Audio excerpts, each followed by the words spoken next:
তুই আমার একটু মানুষের মাংস খাওয়াবি?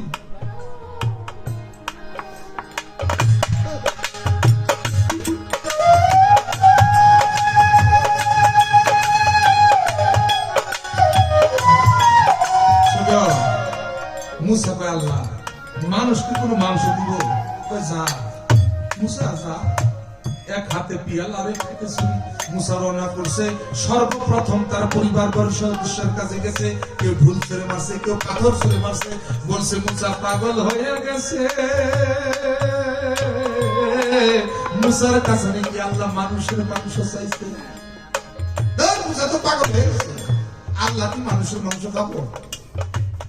কেউ না তার মাংস দিচ্ছে। বেলা যখন সন্ধ্যা হয়ে গেছে, ওই মুসা জঙ্গলের মাঝখান দিয়ে রওনা করছে। হঠাৎ করে ওই পাগলের সাথে আর মুসার সাথে দেখা হয়ে গেছে। ওই পাগল ডাক দিয়ে কয়, মুসা রে তুই কোথায় যাস? কি হইছে? তোর চেহারাটা এরকম মলিন কেন? তোর হাতে কি? বল তোর কি হইছে? মুসা কয়, কত মানুষের কাছে কইলাম, কেউ আমার কথার সমাধান দিতে পারলো না। তুই জঙ্গল আর পাগল আমার কথার সমাধান দিতে পারবি? পাগল কয়, না মুসা বল তোর কি হয়েছে, শুনে দেখি। তখন মুসা কইছে, পাগল আল্লাহ আমার কাছে মানুষের মাংস চাইছে। এই কথা শোনার সাথে সাথে পাগলের চোখের ধরে বুক ভাইসা গেছে। মালিক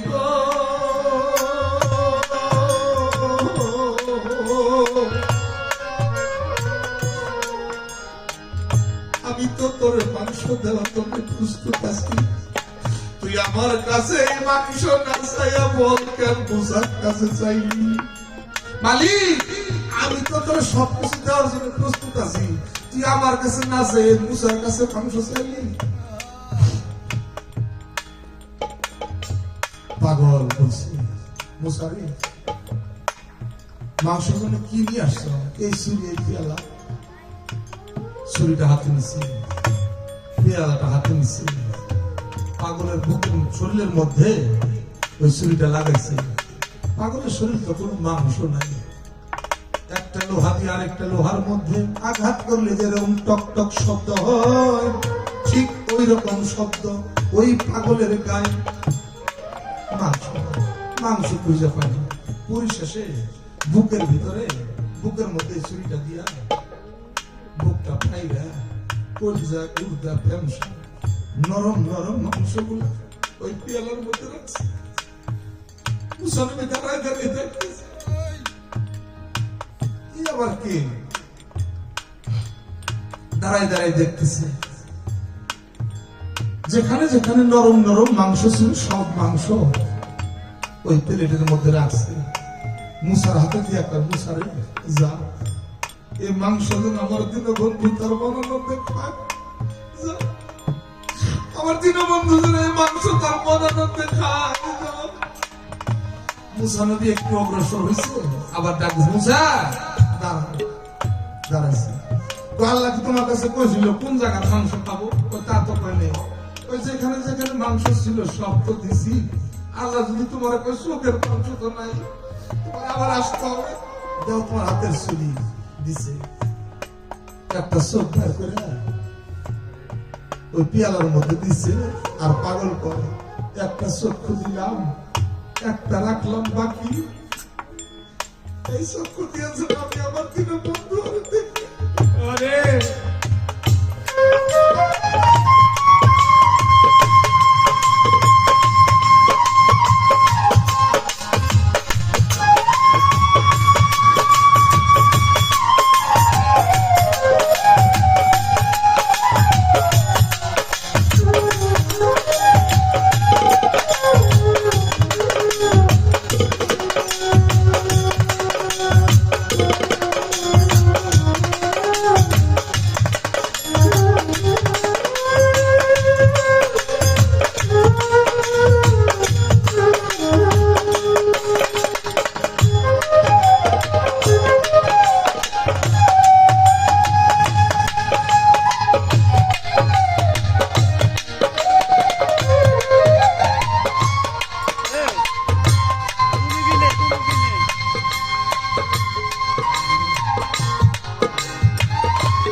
যাও। মুসা চলে গেছে আল্লাহর কাছে। আল্লাহ এই নেও মাংস। আল্লাহ জিজ্ঞাসা করলেন, মুসা রে মাংস কে দিছে? আল্লাহ কি জানে না কে দিছে? আল্লাহ কি জানে না কে দিছে? তারপর প্রশ্ন করছে কে দিছে? তো আল্লাহ কত জায়গায় আমি ঘুরলাম, মানুষ কি মাংস দিতে চায়? পরিশেষে একটা জঙ্গল আর পাগল তোমার এই মাংস গুলো দিছে। মুসা রে তুই না আমার প্রশ্ন করলি, আমি কার কথায় সন্তান দিলাম? এবার শোন, যে আমার কথা শুনে তার কলিজা গুড়া ফেমসা চোখের মাংস পর্যন্ত দিতে পারে, সে চাইলে কি আমি তারা 2-3টা ছেলে সন্তান দিতে পারি না? বল মুসা রে, আমি তো বলছিলাম মানুষের মাংস খাবো। মুসা তুই কি মানুষ ছিলি না? আরে তোর কাছ থেকে কি দিতে পারি না? তুই কি মানুষ ছিলি না? আবু বকর স্যার ভালোবাসি মুর্শিদে, কতটুকু বাসি। আমার মুর্শিদ চাইলে কি আমি তারা কলিজার একটু মাংস দিতে পারো? ভালোবাসি, কতটুকু বাসি এখানে হলো বিষয়।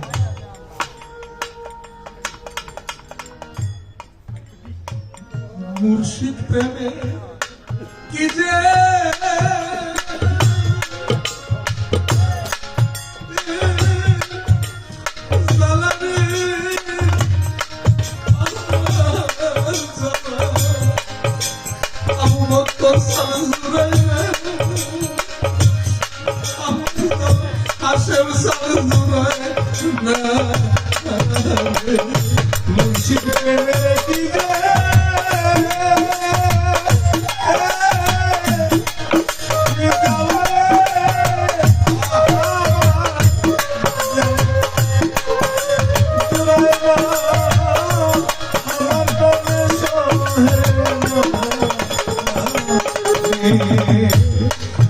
আমার ভিতরে লাইগাছে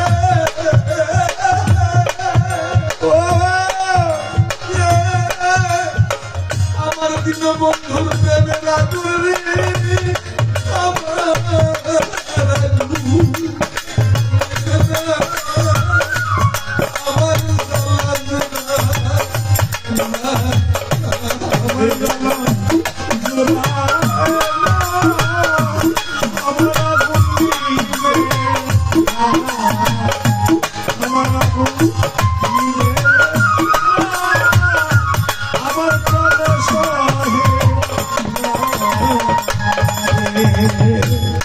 আমারে কান্দাইয়া দিন বন্ধু তুমি আসো সুখের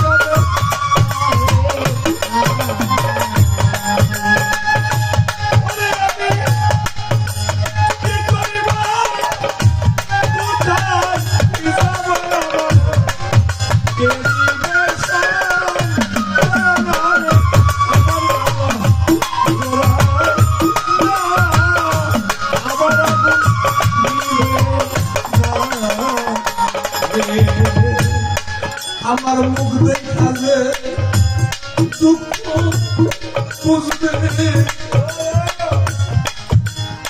রহমত সালাম বকর সালাম আরে বন্ধ আয়রে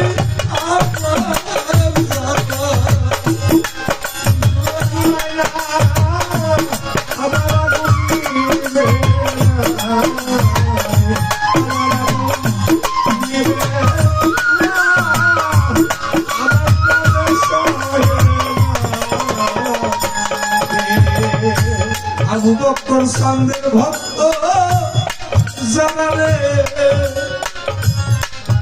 মুর্শিদ চাঁদকে মনের মতো দেখা যাওনি আমার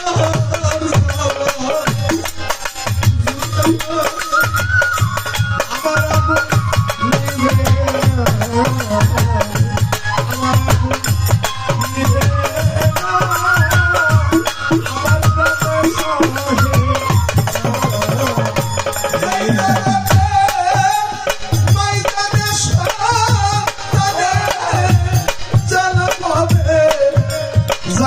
আছে কুলে সন্তানের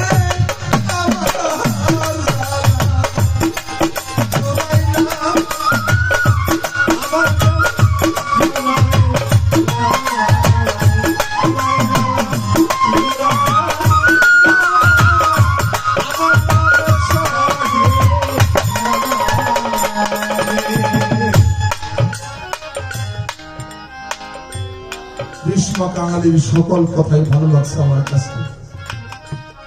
তবে একটা কথা আমার অন্তরের মধ্যে বারবার ঘুরাইতেছে, কি এ দেখাই হয়তো জীবনের শেষ দেখা হতে পারে, এ দেখাটাই জীবনের শেষ দেখা হতে পারে, জীবনের শেষ গান শোনা হতে পারে কারণ চিরন্তন সত্য।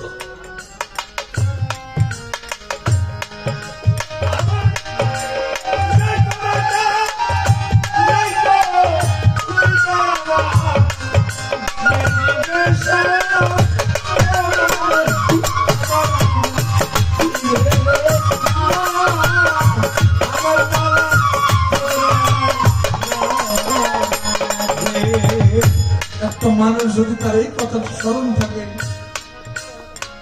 এই মুহূর্তে আমার শেষ মুহূর্ত, এই মানুষটা কখন অন্যায় কাজ করতে পারে না, এটা কি শেষ দেখা হতে পারে?